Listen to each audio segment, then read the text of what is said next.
صلی اللہ علیہ حبیبہ محمد علیہ وسلم۔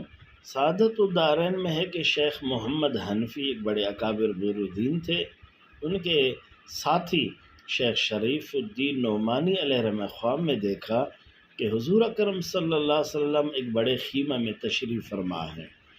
وہاں پر شیخین کریمین یعنی ابو بکر صدیق، عمر فاروق رضی اللہ تعالیٰ عنہما بھی موجود ہیں۔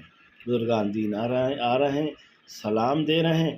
ایک شخص کہہ رہا ہے کہ یہ حضور، یہ فلان ہے، یہ فلان ہے، یہ فلان ہے، یہ شیخ محمد حنفی ہیں۔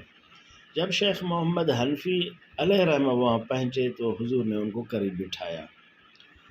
تو شیخین کریمین حضرت ابو بکر صدیق، حضرت عمر فاروق سے حضور نے فرمایا کہ یہ شیخ محمد حنفی مجھے بہت پسند ہیں، ان سے میں محبت رکھتا ہوں، ان سے پیار کرتا ہوں، لیکن جو ان کی پگڑی ہے، ان کا جو عمامہ ہے، یہ درست باندھا ہوا نہیں ہے، یہ بکھری ہوئی ہے، کوئی تکبر کی علامت ہے۔ حضرت ابو بکر صدیق نے عرض کیا حضور اجازت دیں میں ان کے سر پر عمامہ درست باندھوں۔ حضور نے فرمایا ٹھیک ہے۔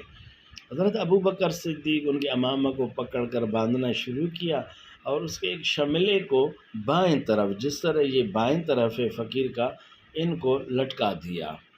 تو میری جان، میرے دوست عزیز، تو شیخ محمد شریف نعمانی علیہ رحمہ اس حال میں بیدار ہوئے، آ کر شیخ محمد حنفی کو کہنے لگے کہ سبحان اللہ، میں نے یوں خواب دیکھا ہے۔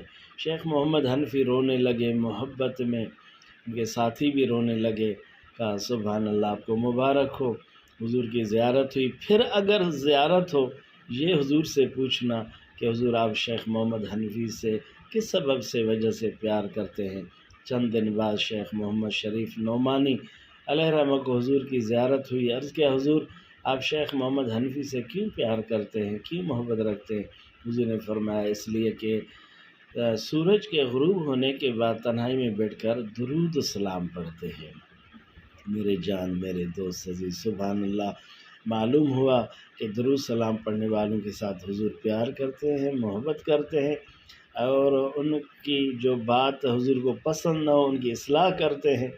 یہ بھی معلوم ہوا کہ شیخین کریمین حضور کی دنیا میں بھی، ظاہر زندگی میں بھی حضور کے ساتھ ہے، بعد اس ظاہری زندگی کے بعد بھی حضور کے ساتھ ہے۔ جن بزرگوں نے خواب میں حضور کو دیکھا تو شیخین کریمین بھی وہاں پہ ساتھ ہے۔ سبحان اللہ، معلوم ہوا حضور صلی اللہ علیہ وسلم جس سے پیار کرتے ہیں ان کی اصلاح کرنے کی کوشش کرتے ہیں۔ اس سے یہ بھی معلوم ہوا کہ بزرگان دین، اللہ کے کامل ولی، میرے محبوب کے نائب وارث غلط راستے پر نہیں ہوتے۔ اگر کبھی ان سے غلطی ہو تو حضور ان کی اصلاح کرتے ہیں، انہیں بتا دیتے ہیں۔ یہ بھی معلوم ہوا کہ عمامہ باندھنا سنت ہے۔ یہ بھی معلوم ہوا کہ عمامہ درست باندھنا سنت ہے۔ اس طرف سے بھی شملہ کو چھوڑنا درست ہے، بہتر ہے۔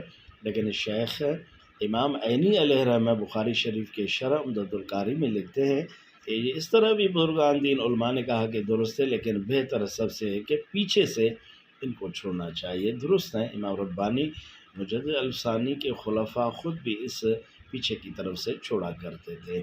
اللہ خوش رکھے، اس مسکین کو اپنے دعا میں یاد رکھیں۔ السلام، خدا حافظ، اللہ